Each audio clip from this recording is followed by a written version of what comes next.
আসসালামু আলাইকুম ওয়া রাহমাতুল্লাহি ওয়া বারাকাতুহু নাহমাদুহু ওয়া নুসাল্লি আলা রাসূলিহিল কারীম আম্মা বাদ। সুপ্রিয় দর্শক শ্রোতা, শুরু হচ্ছে আপনাদের প্রিয় অনুষ্ঠান আলোকিত প্রতিদিন। যারা দেশে আছেন, যারা প্রবাসে আছেন, সকলকে হৃদ্রিক শুভেচ্ছা।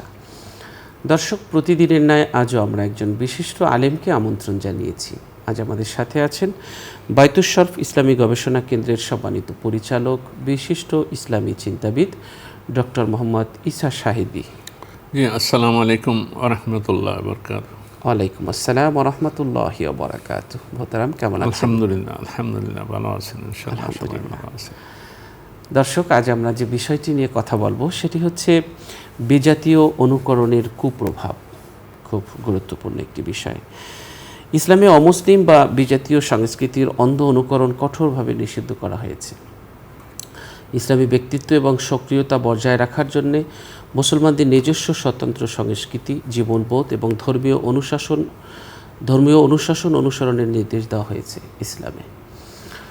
আমরা রাসূল সাল্লাল্লাহু আলাইহি ওয়াসাল্লামের হাদিসের দিকে তাকালে দেখতে পাবো, তিনি বলেছেন, যে ব্যক্তি যে জাতির সাদৃশ্য বা অনুকরণ করবে সে তাদের দলভুক্ত বলে গণ্য হবে। ইবনে তাইমিয়া সহ অনেক আলেম মনে করেন এই হাদিসটি বিধর্মীদের ধর্মীয় আচার অনুষ্ঠান, পোশাক পরিচ্ছদ এবং জীবনধারার অন্ধ অনুকরণকে প্রভাবিত করে, যাতে মুসলিমদের নিজস্ব পরিচিতি এবং আদর্শ সংরক্ষিত থাকে। বিধর্মীদের ধর্মীয় উৎসব, পূজা পার্বণ বা উপাসনা পদ্ধতির অন্ধ অনুসরণ করা সম্পূর্ণ হারাম। আমাদের মনে রাখতে হবে, তাদের ধর্মীয় বিশ্বাসের সাথে সম্পর্কিত কোনো দর্শন বা ধারণা গ্রহণ করা যা তাওহীদ এবং রিসালাতের পরিপন্থী। তাদের ধর্মীয় প্রতীক বহন করে এমন পোশাক পরিধান করা বা তাদের নিজস্ব ঐতিহ্যবাহী কালচারাল কোনো রিচুয়াল যা ইসলামের সাথে সাংঘর্ষিক পালন করা, এটা মানে সংস্কৃতির যে প্রতীক সেটা পালন করা উচিত নয়। অমুসলিমদের উদ্ভাবিত প্রযুক্তি, বিজ্ঞান, চিকিৎসা এবং সামাজিক ব্যবস্থাপনার আধুনিকায়ন গ্রহণ করতে ইসলামের কোনো বাধা নেই। অমুসলিমদের কোনো পোশাক যদি শালীন হয় এবং তা তাদের ধর্মের কোনো ধর্মীয় প্রতীক হিসেবে ব্যবহৃত না হয়, তবে তা পরা জায়েজ আছে। তাদের মধ্যকার ভালো গুণ যেমন সময় সচেতনতা, সততা এবং পরোপকারিতা গ্রহণ করা প্রশংসনীয়, কিন্তু অন্ধ অনুকরণ তাদের, এটা আমাদের করা যাবে না। এ থেকে আমাদের উত্তরণ করতে হবে। এজন্য আমরা যেটা করতে পারি, ফরজ ইবাদতের পাশাপাশি হালাল, হারাম এবং ইসলামী সংস্কৃতির সৌহার্দ্য সম্পর্কে আমাদের একটা সঠিক স্বচ্ছ ধারণা থাকতে হবে, জ্ঞান অর্জন করতে হবে। এরপর আমাদের পশ্চিমা বা বিজাতীয় কালচারকে আধুনিকতার একমাত্র মাপকাঠি না ভেবে নিজের মুসলিম পরিচয় যে আছে, এই পরিচয় নিয়ে গর্বিত হতে হবে। সামাজিক যোগাযোগ মাধ্যমে বিজাতীয় উৎসব এবং ট্রেন্ডারের অন্ধ অনুকরণ করা থেকে আমাদেরকে বিরত থাকতে হবে। ট্রেন্ডের যে একটা অন্ধ অনুকরণ আছে উৎসবের। এরপর আমাদের সন্তানদের ছোটবেলা থেকেই পশ্চিমা অপসংস্কৃতির পরিবর্তে নবীদের জীবনী এবং গৌরবময় মুসলিম ইতিহাস আমরা শেখাতে পারি। এরপর পরিবারের ইসলামী মূল্যবোধ সম্পন্ন সাহিত্য, হালাল বিনোদন এবং গবেষণামূলক সংস্কৃতির যে চর্চা, সেই চর্চার পরিবেশ আমরা তৈরি করতে পারি। এমন বন্ধু মহলে চলাফেরা করা যারা দিনের প্রতি আনুগত এবং অপসংস্কৃতি দূরে থাকে সংস্কৃতি থেকে। মুসলিমদের নিজস্ব দুটি ঈদ, ঈদ উল ফিতর এবং ঈদ উল আজহা, এবং পারিবারিক অনুষ্ঠানগুলোকে আরও আনন্দময় এবং আকর্ষণীয় করে তুলতে পারি আমরা। সমাজ এবং তরুণ প্রজন্মকে সচেতন করতে জুমা এবং ধর্মীয় সবাই সংস্কৃতির অপসংস্কৃতির কুফল নিয়ে আমরা নিয়মিত আলোচনা করতে পারি। চলুন আমরা এই চমৎকার বিষয়টি নিয়ে আলোচনা শুনবো আমাদের প্রিয় অতিথির কাছ থেকে। জি মোহতারাম। জি, বিসমিল্লাহির রহমানির রহিম। আপনি খুবই সুন্দর এবং অত্যন্ত মূল্যবান, গুরুত্বপূর্ণ একটা প্রস্তাবনা আপনি উপস্থাপন করলেন, এই জন্য আপনাকে ধন্যবাদ জানাই। বিষয়টা যে বিজাতীয় সংস্কৃতি অন্ধ অনুকরণ যে বর্জনীয়, অগ্রহণীয় ইসলামে, এই জিনিসটা আমাদের বোঝার জন্য একটা বিষয়ের দিকে দৃষ্টিপাত করলেই পরিষ্কার হয়ে যায়। সেটা হলো আমরা সূরা ফাতিহাটা আমরা নিয়মিত পড়ি, প্রতিদিন পড়ি, প্রত্যেক নামাজে পড়ি, 5 ওয়াক্ত নামাজে পড়ি। শুধু তাই না, প্রত্যেক রাকাতে নামাজের যত রাকাত নামাজ পড়ি তত রাকাতে পড়ি, এমনকি ফরজের মধ্যে জোহর, আসর, এশার মধ্যে এবং মাগরিবও 2 রাকাতে আমরা সূরা ফাতিহার সাথে সূরা মিলাইয়া পড়ি। যেখানে সূরা পড়া হয় না সেই খালি রাকাতগুলো তো সূরা ফাতিহা পড়ি। তাইলে সূরা ফাতিহার গুরুত্ব কতখানি। সূরা ফাতিহার শেষ আয়াতের শেষ অংশটা খেয়াল করেন, গায়রিল মাগদুবি আলাইহিম ওয়ালাদ-দাল্লিন। আল্লাহর কাছে দোয়া করার জন্য আল্লাহ তাআলা শিক্ষা দিয়েছেন। আমরা দোয়া করি কি, ইহদিনাস সিরাতাল মুস্তাকিম, আমাদেরকে সঠিক পথে পরিচালিত করো। মুস্তাকিম, সোজা পথে। সেই পথ কোনটা, সোজা পথ কোনটা, এটাকে তো আমরা হয়তো এটাকে আমাদের রাস্তাঘাট, মহাসড়ক এগুলো না, এটা হলো তো পথ মানে হলো চলার পদ্ধতি, জীবন পদ্ধতি। কোন জীবন পদ্ধতিতে চলবো? বলছে যে সিরাতাল্লাযীনা আনআমতা আলাইহিম, আল্লাহ যাদের উপর তুমি নিয়ামত বর্ষণ করেছো, যারা তোমার অনুগ্রহ প্রাপ্ত, নিয়ামত পেয়েছে, তাদের পথে আমাদেরকে পরিচালিত করো। তারা যেভাবে চলেছে, তাদের জীবনযাপন, উঠা বসা, কথাবার্তা, সমাজ নামাজ, যেভাবে তারা যে রীতিতে চলেছে তারা তো এখন এই নিয়ামত প্রাপ্ত কারা, এটা আরও একটু স্পেসিফাইড করা হয়েছে অন্য আয়াতের মধ্যে। আনআমতা আলাইহিম মিনান নাবিয়্যিন ওয়াস সিদ্দিকিন ওয়াস শুহাদায়ে ওয়াস সালিহিন। 4টা ক্যাটাগরি। একটা হলো নবীদের যা যা করেছেন, সিদ্দিকিন সত্যনিষ্ঠ, যারা দ্বীনের ব্যাপারে নিজের সত্যের পরাকাষ্ঠা দেখিয়েছেন, ওয়াস-শুহাদা, এবং যারা দ্বীনের সত্যতার পক্ষে সাক্ষী দিতে গিয়ে নিজেরা শহীদ পর্যন্ত হয়ে গেছেন, তাদের পথ, তারা যেভাবে জীবনযাপন করেছে সেই জীবন। ওয়াস-সালিহিন, আর আরেকটা হলো যে নেক বান্দা বলতে যাদেরকে বোঝা যায়। তো নেক বান্দা কারা? নেক বান্দা মানে সমাজের অধিকাংশ মানুষ যাদেরকে নেককার বলে, আমরা সেই মানদণ্ডটা, একটা আনারে সার্টিফিকেট কোথায় পাবো? এই সার্টিফিকেটটা যে সবাই যাকে নেক বান্দা বলে, সবাই, সব মুসলমানরা যাকে বলে যে না আল্লাহওয়ালা লোক, নেক বান্দা, তাকে উনি যেভাবে চলেছে সেইটার জন্য আল্লাহ তাআলা বলছেন সেই পথে চলো। শুধু পথে চলো না, সেইটা যাতে চলতে পারো সেই তৌফিক লাভ করার জন্য, সামর্থ্য লাভ করার জন্য আল্লাহর কাছে দোয়া করো। দোয়াটা কি? প্রতিদিন না, প্রতি নামাজে, প্রতি রাকাতের মধ্যে, যে রাকাতে জাম্মে সূরা, অন্য সূরা পড়তে হয় না, সেখানেও সাথে সাথে বলছেন গায়রিল মাগদুবি আলাইহিম ওয়ালাদ-দাল্লিন, ওই পথে আমাদেরকে পরিচালিত করো না। গায়রিল মাগদুবি আলাইহিম, যাদের উপরে তোমার গোস্বা পতিত হয়েছে। মাগদুব অভিশপ্ত, অভিশাপ, যাদের মাগদুব আলাইহিম মানে যারা অভিশপ্ত, ওয়ালাদ-দাল্লিন, এবং যারা পথভ্রষ্ট। দুইটা, একটা হলো যে আল্লাহর পক্ষ থেকে অভিশপ্ত, এবং সমস্ত তাফসীরের মধ্যে আপনি দেখবেন যে অভিশপ্ত কারা? ইহুদিরা। ইহুদিরা কেন অভিশপ্ত? এটা অনেক সময় আমাদেরকে মানে বুঝাইতে কষ্ট হতো যে ওরা তো ছোট্ট একটা দেশ, কত সুন্দর করে বিশ্ব মিডিয়াকে তারা নিয়ন্ত্রণ করতেছে, এই করতেছে, সেই করতেছে, তারা অভিশপ্ত কেন হবে? কোরআন শরীফের মধ্যে তো আরও অন্য আয়াতের মধ্যে তাদেরকে কীভাবে অভিশপ্ত তার বর্ণনাও আছে। কিন্তু সম্প্রতি 2-3 বছরের মধ্যে যারা মিডিয়ার মানে করেছেন, লক্ষ্য করেছেন, ফলো করেছেন, তারা জানে যে গাজা এবং ফিলিস্তিনে ইসরায়েল নিষ্ঠুরতম যে বর্বরতা, অমানবিকতা, মনুষ্যত্বের বিরুদ্ধে যে সমস্ত অপরাধ হতে পারে সবগুলো করেছে। গাজার মুসলমানদের উপরে পিষ্ট করেছে, তাদেরকে মেরেছে, কীভাবে নির্যাতন করেছে। শুধু তাই না, এখনও করে যাচ্ছে। এবং শুধু আমরা মুসলমানরা তো বলবই, আমাদের চাইতেও বেশি অমুসলিম, যাদের মধ্যে কিছু মানবতার কিছু আছে, চেতনা আছে, মনে করি দক্ষিণ আফ্রিকা, এরা তো ইসরায়েলেরকে কাঁড় গড়ায় দাঁড় করালো, বিচারে আন্তর্জাতিক আদালতের সম্মুখীন করলো। আরও অন্যান্য রাষ্ট্রগুলো তাদেরকে নিন্দা করে। মানে পৃথিবীর এমন কোনো রাষ্ট্র নাই, এমন কোনো মানুষ নাই যে ইসরায়েলকে নিন্দা করে না, তাদের এই খাসলতের কারণে। শুধু ইহুদি এবং ইহুদিদের যারা ওই পয়সাকড়ির সাথে যারা জড়িত তারা ছাড়া, মুষ্টিমেয় ছাড়া এখন সব মানে ঘৃণা করে, অভিশপ্ত তারা।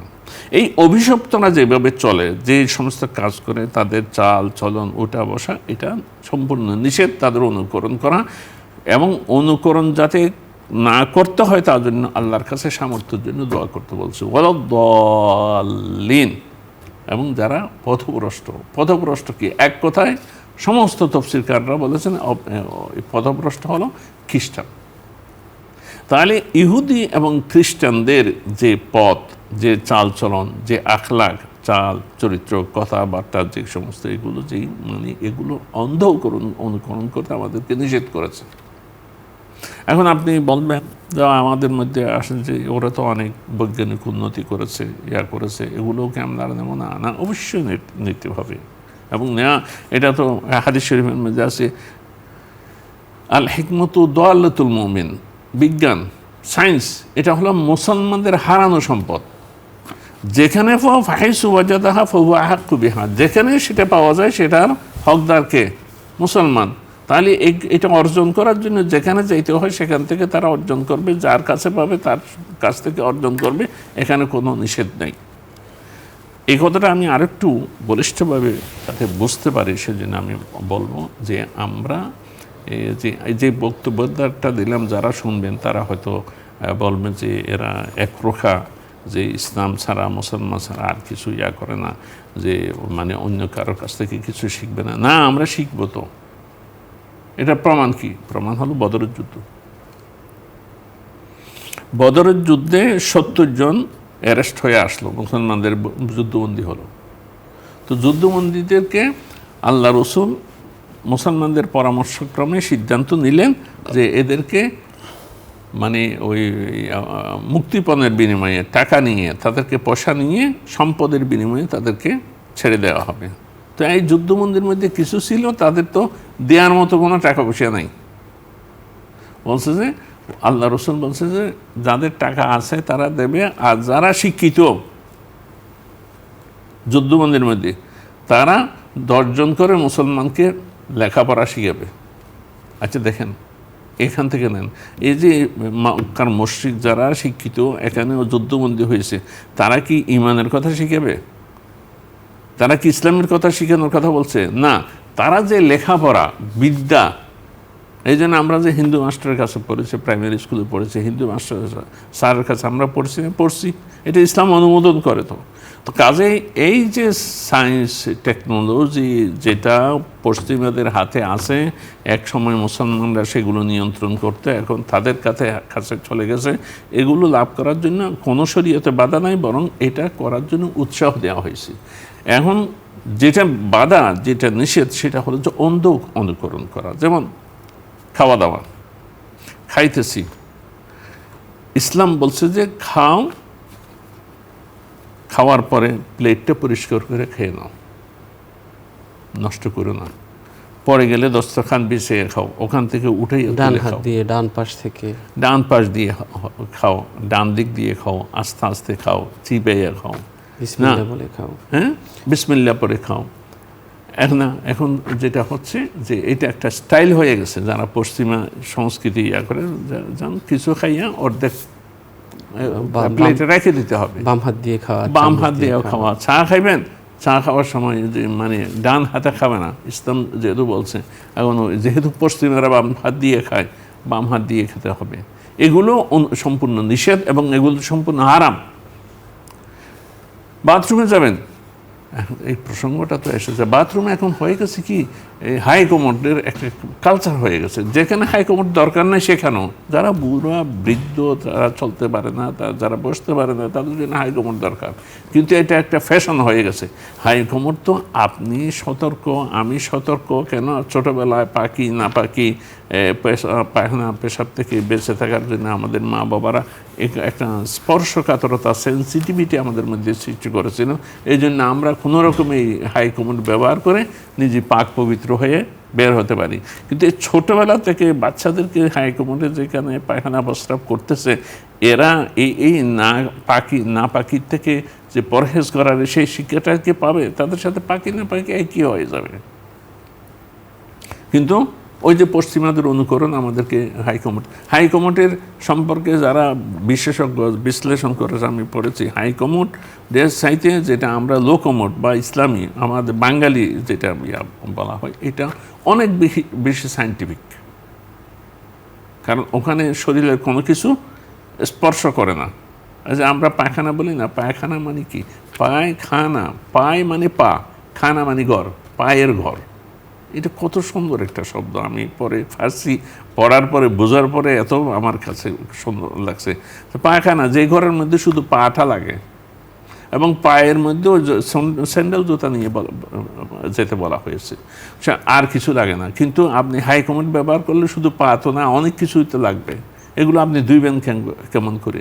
একটা হাইকমোট নাইলে একজনে ব্যবহার করলে সেটা কোনো রকমের 10 জনে ওইটা ব্যবহার করতে পারবে না, ওই লো কমোডগুলো ব্যবহার করতে পারবে। কিন্তু আমাদের মাথার ভিতরে যে বাইরে ঢুকে গেছে যে আমরা পশ্চিমীদের স্টাইলে আমাদেরকে করতে হবে, এই যে এগুলো পেয়ে গেছে আমাদেরকে, এগুলোর যে ভয়াবহ একটা পরিণতি আমাদের সামনে আসতেছে, সেটা কি এখনো পর্যন্ত আমরা মানে পাখি না পাখির একটা মানে সেন্সিটিভিটি, একটা স্পর্শকাতরতা আছে।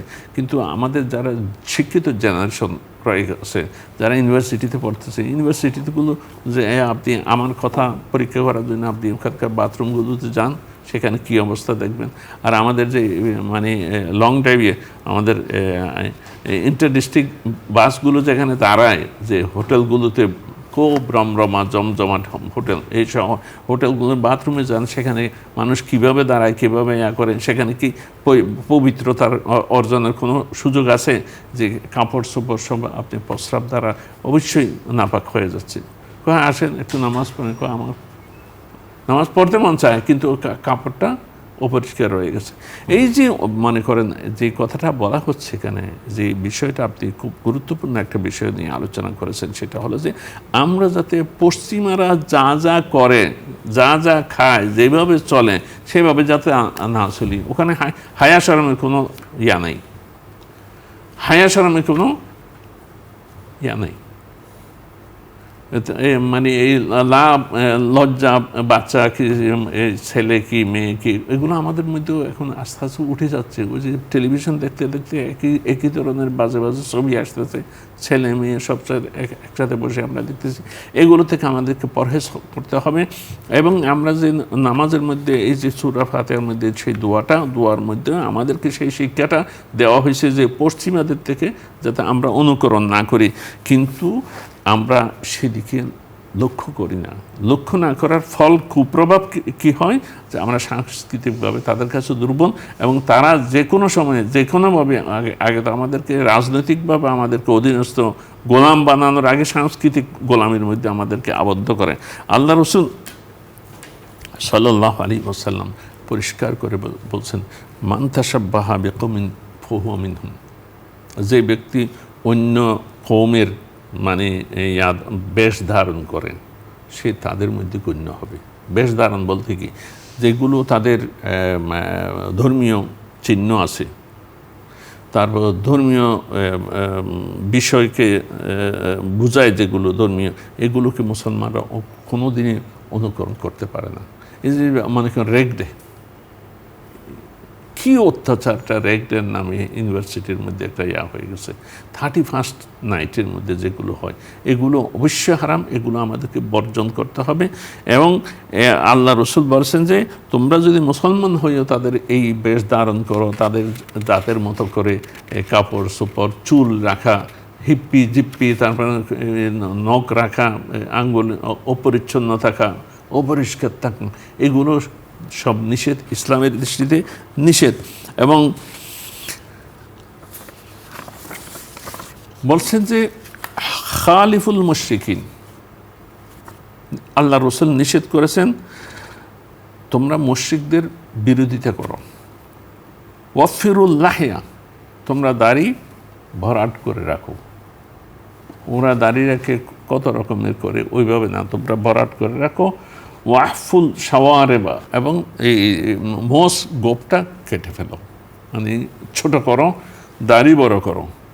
আর আমরা কি করি, দাড়ি ছোট করি, ছোট না নাই, আর গোপটা এমনভাবে মানে গোপাল ভাঁড়ের গোপের মতো করে মানে এটা সম্পূর্ণ হারাম, সম্পূর্ণ নিষেধ। ইসলামের যে শরীয়ত, ইসলামের যে বিধান তার বিপরীত।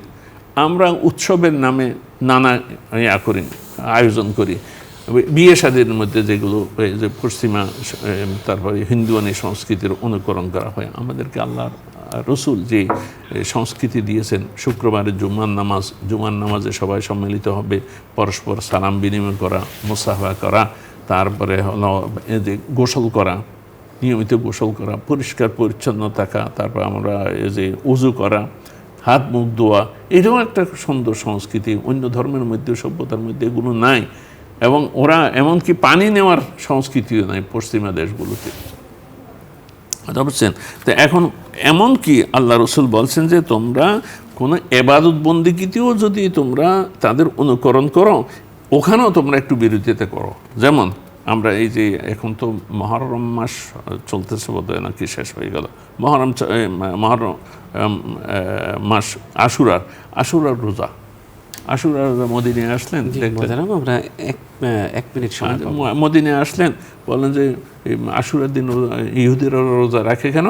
বলছে যে হযরত মুসা আলাইহিস সালাম মুক্তি পেয়েছিলেন, ফেরাউন ধ্বংস হয়ে গেছিলেন, শুকরিয়া স্বরূপ মুসা আলাইহিস সালাম সেদিন রোজা রেখেছিলেন, সেই জন্য তার অনুকরণে ইহুদিরা রোজা রাখে। আল্লাহ রসুল বললেন যে তাইলে তো আমরা তো তার বেশি হকদার, আমরাও রোজা রাখবো। তবে ওরা ইহুদিরা একটা রোজা রাখে, তাদের সাথে বিরোধিতা বোঝানোর জন্য আগামী বছর যদি আমি আল্লাহ তাআলা আমাকে বাঁচায় রাখে, তাহলে 2টা রোজা রাখবো, মানে 9 তারিখ 10 তারিখ। তাহলে বোঝা যাচ্ছে পশ্চিমাদেরকে অন্ধভাবে অনুকরণ করার অনুমতি আমাদেরকে দেয় না। যদি এবং অন্ধভাবে আমরা অনুকরণ করি, তাহলে আমাদের জন্য ধ্বংস। এখন আমরা না বুঝলে আমাদের বিপর্যয় নেমে আসবে আমাদের আগামী প্রজন্মের জন্য। এবং এমনকি ধর্মীয় রীতিনীতি, ওঠা বসা, চাল চলন, খাওয়া দাওয়া, সব কিছুতেই আমাদের স্বতন্ত্র মুসলমানদের যে ঐতিহ্য, মুসলমানদের যে সংস্কৃতি, এই কালচারকে, ঐতিহ্যকে তুলে ধরতে হবে এবং সেটা শিক্ষা দিতে হবে। আমাদের শিক্ষা ব্যবস্থায় থাকতে হবে, আমাদের ঘরে বাইরে থাকতে হবে। মা বাবারা সেটা সযত্নে, খুব সতর্কতার সাথে বাচ্চারা যাতে এইভাবে অভ্যস্ত হয়। বিশেষ করে না পাকির ব্যাপারটা আমি খুবই সেন্সিটিভিটি। ভবিষ্যতে আমি খুব বিপদ দেখতে পাচ্ছি, যেভাবে মানে একটা কালচার ঢুকে গেছে। আল্লাহ পাক সুবহানাহু ওয়া তাআলা তৌফিক দিন, আমাদেরকে তৌফিক দান করুন।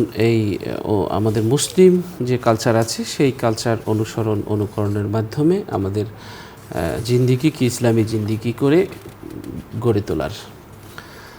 দর্শক, আমরা অনুষ্ঠানের এই পর্যায়ে একটি মোনাজাত করব, আপনারাও চাইলে আমাদের সাথে শরীক হতে পারবেন। আল্লাহুম্মা সাল্লি আলা সাইয়্যিদিনা ওয়া নাবিয়িনা ওয়া শাফিয়িনা ওয়া হাবিবিনা ওয়া মাওলানা মুহাম্মদ সাল্লাল্লাহু আলাইহি ওয়া আলা আলিহি ওয়া আসহাবিহি ওয়া বারাকা ওয়া সাল্লাম। আল্লাহুম্মা আমিন। ربنا ظلمنا أنفسنا وإن لم تغفر لنا وترحمنا لنكونن من الخاسرين. آمين. اللهم آنس وحشتي في قبري، اللهم ارحمني بالقرآن العظيم واجعله لي إماما ونورا وهدى ورحمة. اللهم ذكرني منه ما نسيت وعلمني منه ما جهلت وارزقني تلاوته آناء الليل وآناء النهار واجعله لي حجة يا رب العالمين. آمين. আল্লাহ, গুনার বোঝা মাথায় নিয়া আপনার শাহী দরবারে বড় আশা নিয়া আমরা ফকির গুনাহগার, আল্লাহ আপনার শাহী দরবারে হাত তুলেছি। গুনার দিকে তাকালে আপনার রাগ হবে, গুনার দিকে নয়। আমাদের আরাধনা, আমাদের আকুতি, আমাদের মিনতি আর ফরিয়াদের দিকে একটু আপনার রহমতের দৃষ্টি ফেরান। গুনার ময়লা আবর্জনা রহমতের পানি দিয়ে ধুয়ে পরিষ্কার করে দেন। একটু ক্ষমার কলম দিয়া গুনাহগুলোর উপর আপনি দাগ বসিয়ে দেন।